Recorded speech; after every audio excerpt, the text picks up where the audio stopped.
comienzan una serie de luchas por las reivindicaciones populares con un programa revolucionario, y Elmira, al lado del Partido Comunista, encabezan todas las luchas de enfrentamiento contra el gobierno de Rómulo Betancourt, que cada día va desarrollando una política más represiva. Tras las divisiones en su seno, Acción Democrática perdió la popularidad que la acompañó en otras épocas y recurrió al arma que le quedaba para controlar la calle, el uso de la violencia.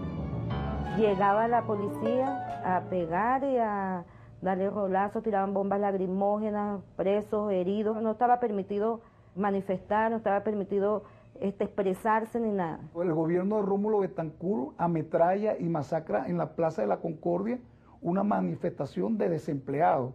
Esa manifestación fue reprimida, ahí murieron 4 desempleados y hubieron varios heridos. Iba perdiendo las masas en las organizaciones de masas. Los sindicatos, por ejemplo, comenzaron a perder los sindicatos, comenzaron a perder las organizaciones de masa estudiantil. Como respuesta a esto, Acción Democrática formó las bandas armadas de Acción Democrática, llegaban a los sindicatos donde estaban perdiendo las elecciones y hacían un acto terrorista allí contra esas elecciones para evitar que se demostrara su pérdida. Esa es como una respuesta, pues si ellos ven que está organizado este sector, bueno, ellos de alguna manera tienen que organizarse y se organizaron en bandas, pues. Una las dirigía Soto Socorro y la llamaban la Sotopol, que cuando había una manifestación ellos salían con cabilla, las banderas de ellos, el asta de las banderas eran cabillas.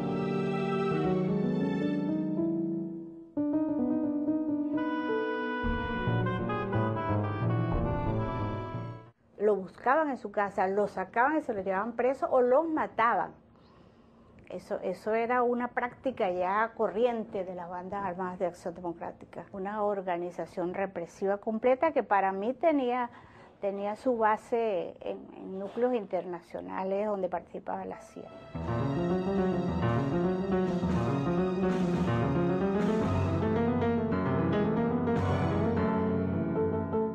Como ya se habían dado muchas evidencias de la acción represiva de Betancourt contra las manifestaciones, muchas de esas manifestaciones ya estaban comenzando a ser defendidas desde la propia manifestación con las primeras acciones de autodefensa que se llamaron entonces en aquella época.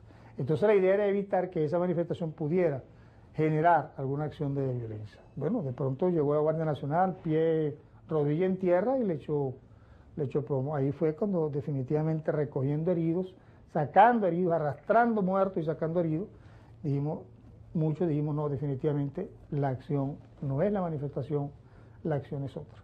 Entonces comenzamos ya de una manera más o menos organizada a participar en el proceso de irse comenzando a armar. Se realiza el tercer congreso del Partido Comunista, donde se discute la vía de la lucha armada.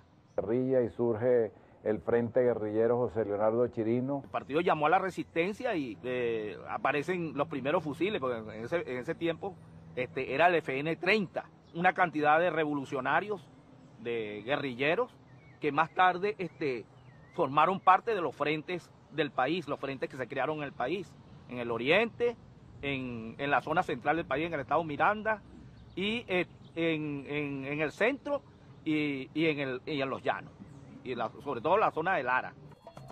Nacía la guerrilla en Venezuela contagiada por el reciente triunfo de la Revolución Cubana, que un año antes había logrado derrocar al dictador Batista. Al rápido crecimiento de la guerrilla venezolana respondería Washington con sus propios planes. Va aumentando lentamente la participación del intervencionismo norteamericano, siempre acompañado, esto es bueno decirlo, del sionismo de la policía israelí, que tiene la manera de infiltrarse muy fácilmente porque tiene sus colonias aquí, porque tiene relación con todo, incluso con Ada y con Copey tenía su relación perfectamente desarrollada. Los acontecimientos en Venezuela eran seguidos bajo la atenta mirada del norte. El presidente norteamericano Eisenhower estaba a punto de terminar su mandato y ser sustituido por Kennedy. Pero antes de abandonar la presidencia, dejaría listos los planes de intervención para la región.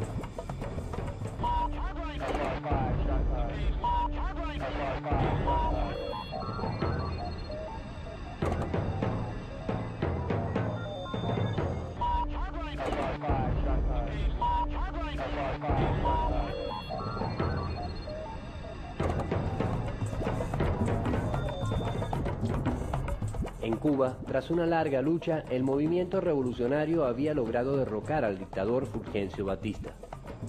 A diferencia de Betancur en Venezuela, Fidel no se plegaría a los mandatos de Washington y la revolución cubana realizaría profundas transformaciones económicas y sociales. Derrocar la naciente revolución cubana se convertiría en objetivo de la agencia y sus aliados, quienes pondrían en práctica un plan que no tenía motivo aparente para fallar. Cuando John Kennedy llega a la presidencia el 20 de enero de 1961, hereda un proyecto, es decir, el proyecto de invadir a Cuba. Es decir, no es un proyecto que él ideó, es un proyecto que él heredó de la administración de Eisenhower. En 1954, la CIA organiza el derrocamiento del gobierno de Guatemala, el gobierno de Jacobo Arbenz, mediante un operativo que ellos denominaron Operación Éxito. El grupo de agentes de la Operación Éxito que habían derrocado a Jacobo Arbenz en la década pasada fue reunido para poner en marcha el plan de invasión a Cuba. Uno de los autores del plan fue el propio jefe de la estación de la CIA en Venezuela, Jacob Sterling.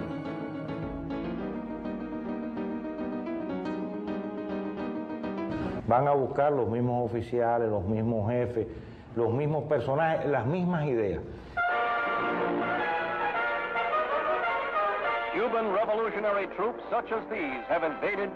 El proyecto Pluto tuvo varias etapas. Se iban a entrenar a un grupo de paramilitares para que se infiltraran en Cuba y organizaran la guerra dentro de Cuba. Todo esto se vino abajo por la sencillísima razón que la Revolución Cubana, ya en mayo de 1959, estaba realizando la reforma agraria, estaba repartiendo 100.000 títulos de propiedad, estaba confiscando las tierras a los grandes terratenientes y latifundios. Todo esto va a desarticular el proceso contrarrevolucionario. Entonces ellos van a tener que articular la idea de organizar una acción militar. Me enteré que se estaban entrenando una fuerza que no sabíamos dónde era para ir a combatir a Cuba. Entonces me enrolé en esa fuerza que más tarde se convirtió en lo que se llamó Bahía de Cochino, cuando nos trasladaron y resultó ser el país Guatemala. El mes de abril de 1961 desembarcarían 1.400 mercenarios, comenzando la invasión de Playa Girón, que para sorpresa de Kennedy se convirtió en una gran derrota militar en la historia de los Estados Unidos.